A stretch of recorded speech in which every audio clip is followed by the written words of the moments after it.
Hi, I'm Brian, Service Manager at Whole Latte Love, and today I'm going to show you how to open up the ECM Synchronika. All right, what do we got to do, Brian? All right, it's an easy one. All you need is one tool. On these newer machines, you're going to use a 3mm Allen key. Older machines will usually have 2.5 millimeters. Okay. Sorry. This is pretty easy on this machine. It is pretty easy, yeah. So, a few first things we got to take care of. Always make sure you've unplugged your machine, just for safety. Yep. Safety first. So take off the cup tray and remove your reservoir. You'll see at the top here we have 6 screws. 2 in the back, 2 in the middle, 2 in the front. Now for this, all we have to do is remove one at a time, the 2 middle ones. Starting with the left here. Take that guy right out. Set it aside so we don't lose it. The entire panel just pops right out. That one screw just holds into this slot here, and these 2 tabs go into the frame at the bottom down here. Right. There and there. Really easy to open this machine. Very easy. It's nice because you can take just one panel off at a time, so if you only need to access, say, your pump on this side, take off that one panel, you're good to go. Now, if you want to just get full access to the machine, not much harder. Just kind of take off this right screw. Same deal. Swing out, lift up. Now we have access to electronic side. It's where you'd go to access your boards and your relays and all that fun stuff. Okay. All right, now in the front here we got 2 more screws. We don't even have to take these all the way out. Just loosen them up about halfway. Oh, there's a little channel, right? Yep. Okay. Slotted right there. These tilt back.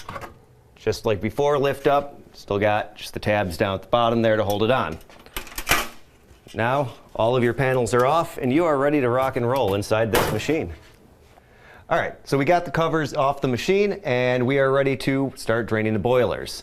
Now, there's a couple of different reasons why you may need to do this. If you're putting it into storage for a while, if you're going to be shipping the machine, if you need to service the boiler, say you're replacing your elements, or you just want to give it a good thorough cleaning.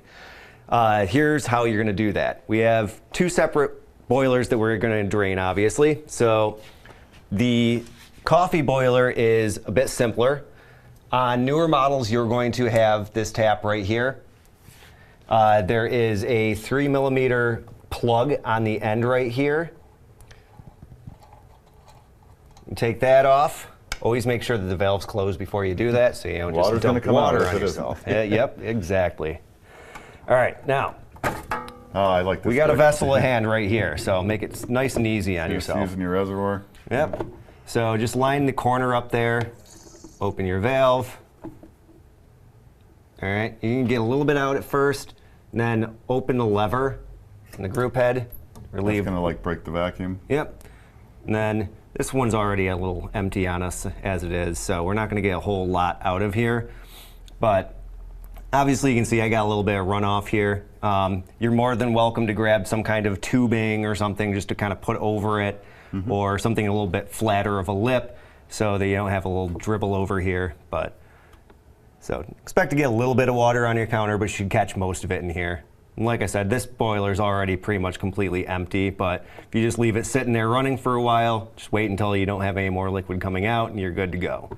Okay. At that point, I always recommend close the valve back up and put your plug back on. That way you don't forget to do it later. Now what about, so that boiler's drained now, I go restart my machine. Do I need to be concerned that the boilers are empty? Yes. First thing you should do anytime that you start your machine up is to make sure that you run water through the group head. Okay. Obviously it's empty right now, so it's going to take probably about 30-40 seconds. With your initial startup of the machine, it'll always put you through that fill process. It's not going to do that. There's no sensor in here that knows that the coffee boiler is empty.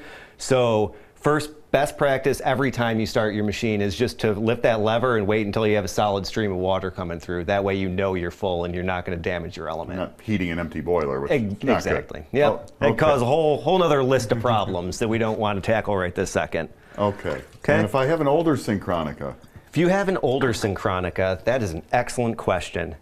This tap is not on here. Right. There is another way to get in there. So what we're gonna have to do on that situation is to remove your mushroom valve on the top here. Let me grab my wrench. All right. So you use an adjustable large wrench like this. Just get it right on there. This happens to have a flow control on there. Yours Yep. may or may not, but it's the same process, correct? Exactly, yep. No, nothing different between this and a regular. So we're gonna push towards your hot water tap. And a couple more turns on here. And obviously our machine is cold at the moment. Yes, because you yes. wouldn't be grabbing that like that if it Machine was fully cold, heated. water off if you have it plumbed in, machine unplugged, all that stuff. Safety first. All right. Now, get flow control or mushroom valve off, spring out, and your upper valve out. Okay. Now, all you're gonna do is, Tilt the machine, right? yep, come right up to the edge of the counter and just tilt forward.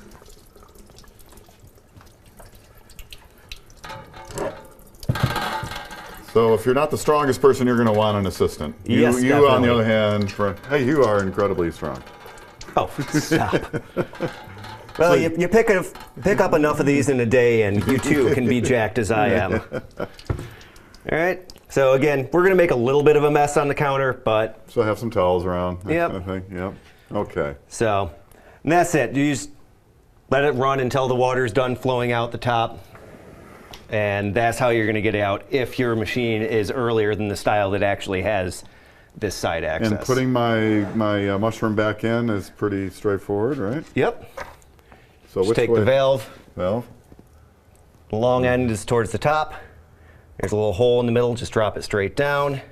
And okay. so- Spring. I think we need to replace the spring on this, so we'll tackle that in another video. And then you're just going to line up. Yeah, see? Kind of get it over the spring. Oh, Yeah, I gotta get the spring there, yeah. Definitely gotta replace that spring. All right, then just push down. You're gonna be fighting against the spring a little bit. Push down, just keep turning. And it does have that white, was it like a nylon or Teflon? Yes, or there's a something? Teflon seal that's, oh, I should have pointed that out, I apologize. Make sure that you have that back on the mushroom valve in case it came off when you pulled it off. Sure. Just sits right in the ridge, right on the top of the group head. And then just gonna tighten it down.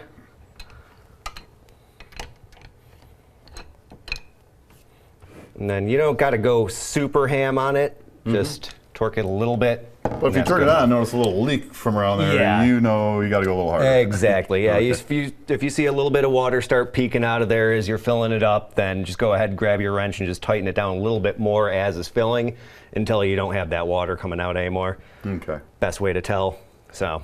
Okay. All right, now we're gonna move to the steam boiler. There's a couple ways to do this one, right? There are, yes. This one's sort of a case-sensitive scenario. Okay. If you're doing this just for general maintenance or just to get it put away for the season or while you're away traveling, whatever's going on in your life, you can let the machine fully heat up. Once it's fully heated up, you turn it off and then just open your lever. And just let it come out Yep, the just hot let it water go tap. right into a bucket or something, use your reservoir, whatever you want to do. That's going to get enough water out that you don't have to worry about, say, if you're shipping it in the middle of the winter, it's not going to blow out your boiler or anything like that. So that's going to get you empty enough for that purpose. And Let's that say works because that water's taken off the bottom of the boiler, right? So it's exactly, just kind of a yep. simple Yeah, if you can see pressure pushing it out. this tube right here goes up to your valve, and that's way down at the bottom. You can't even see goes it through all the the side way of here, down. but yes, that's Yeah. coming right off the bottom of the boiler. So As long as you still got that heavy pressure inside the boiler, which is why we say make sure it's fully heated up, and it's going to push most of the water right out of that boiler. Enough that freezing is not an issue. Exactly. Okay, but there's another way and another reason why you might do it that way. Exactly. Tell us about that one. So let's say you're emptying your boiler because you need to change your element because it's not heating. So obviously we can't heat it up to empty it. There is a simple solution to this. Again, back to the sink, right? I'm going to come over to the sink. I'm going to try not to make even more messes for Mark, but you know, that's just sort of my MO. So here we go. I got lots of towels. Perfect. You need them when I'm around. Yeah. So you're going to line it up so that your steam tap is over the sink.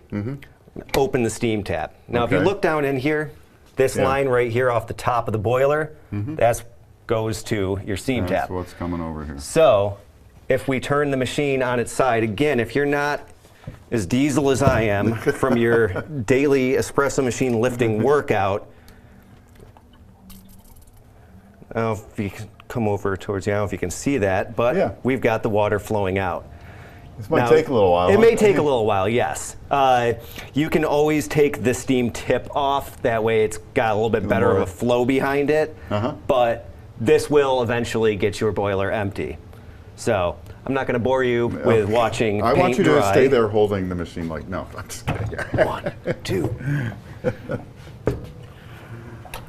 But it's as simple as that. Just let it run until no more water's coming out, and you're right as rain. That boiler should be completely empty. You'll have maybe like an ounce or two of water left over just because there's space right at the ridge of the top of the boiler that's not going to go down the tube, but again, we expect fully to have at least a little bit of water on our counter at the end of this, so no worries. Now, when you start the machine back up in the steam boiler, that will fill. That will fill, right? yes. It's got a you've got probe you got a level probe. They'll sense whether or not there's water in there, so you don't have to worry about that. Just always remember that anytime that you've been emptying any of your boilers, to run water through the group head until it comes out in a solid stream. All right, it's time to put the panels back on this ECM Synchronika. We're going to start in the back. If you recall, we have the tabs on the lower end of the back panel go into the 2 slots. So we're going to start at a slight angle, just line them up and pivot forward. Keep in mind the reservoir lip is going to be behind the lip on the upper tray here. That is the correct position. And you left your screws in the front there, so you can just got kind of the channels, you just slide it in, right? Exactly. Beautiful. So, first thing we're going to do, just to keep everything stable, get 1 screw into the middle here. Don't need to tighten it all the way down, but just helps it so it doesn't slide backwards on you. Okay. And one thing to keep in mind, when we're putting everything down, tightening up in the front, is to make sure that the holes, if you can see down in there, everything is lining up with the threaded rivet in the bottom of the support there. Because we want to make sure everything lines up perfectly when we go to put the side panels back on. So if where that center screw is going to go, you're making sure that's lining up? Correct. Okay. You can see down there, does that look lined up to you? Just a hair off? Like it's come maybe just, I mean, it looks like it would go in. Yeah. Oh, there you go. There we go. Let's make it perfect, right? All right, let's tighten down that one. I'm just going to pull this screw back out. It wasn't a necessary step, but it just kind of helps sometimes when you're trying to fumble around and get everything lined up. So we got that lined up. I can tighten down my front screw on the other side. There we go. Now, time to put side panels on. Again, tabs go into the slots, swipe in a Now, can light either angle. side panel go on either side? Yep, they're exactly the same. Usually pick the one that I've scratched up the least on the front to make sure that one goes there. And there's a tab on the top of that panel that goes underneath, right? Correct, Top yep. cover, okay. I'll show you on the other side here. There's another thing, not super frequent, but occasionally we'll find a machine that, from people pushing at it from the side or what have you, they'll bend this tab in a little bit, and the screw won't quite line up here. And what you can do is grab right underneath it and just kind of pull. Okay. It's Not sure what happens. Flex it out a I think little it's usually people just kind of pushing on it that causes that, but it is something that we run into when we're doing repairs. So Okay. if it's not lining up, a lot of times that's your issue. And the same deal right So, here. yep, same deal right here. Going in blind. Let's see how I got this. Nope. There we go. All right. Well, I'm going to swing it around because otherwise... You're kind of helping us out by giving us angles for the camera, right? Yeah, there you go. How many ways can we view this? So that tab goes sometimes you just under. got to give it a little bit of a push there just to get it slide under. And then, there you go, slides right in. And this one's actually kind of an example of what I was just talking about. You see how the edge of the tab Yep. sticks out a little bit? So if I actually pull on that one a little bit more, You get that to line up better. yep. So again, just fingers right underneath there. Just a little pull. Don't need to go ham on it, but just enough to kind of stretch it out a little bit. Again, slide down. Made a little difference, huh? A little difference, yeah. That's all you really need, just that little difference. As long as you got enough clearance to get your screw in there without stripping it, that's all we're looking for. Okay, and that's it. We are all back together. The only last thing you'd really want to do is check just to make sure that all of your panels are actually lined up on the edges here. You can give it a little push or pull on either end just to kind of get things lined up. Best spot to do that would be the front screws. If you loosen those a little bit, I can push this in so that it lines up perfectly. If you're being a perfectionist, obviously it's the back of the machine, so maybe you don't care, but But if you want it perfect. if you want it perfect, that's how you do it. All right, Brian, thanks so much for taking us through that. Anytime.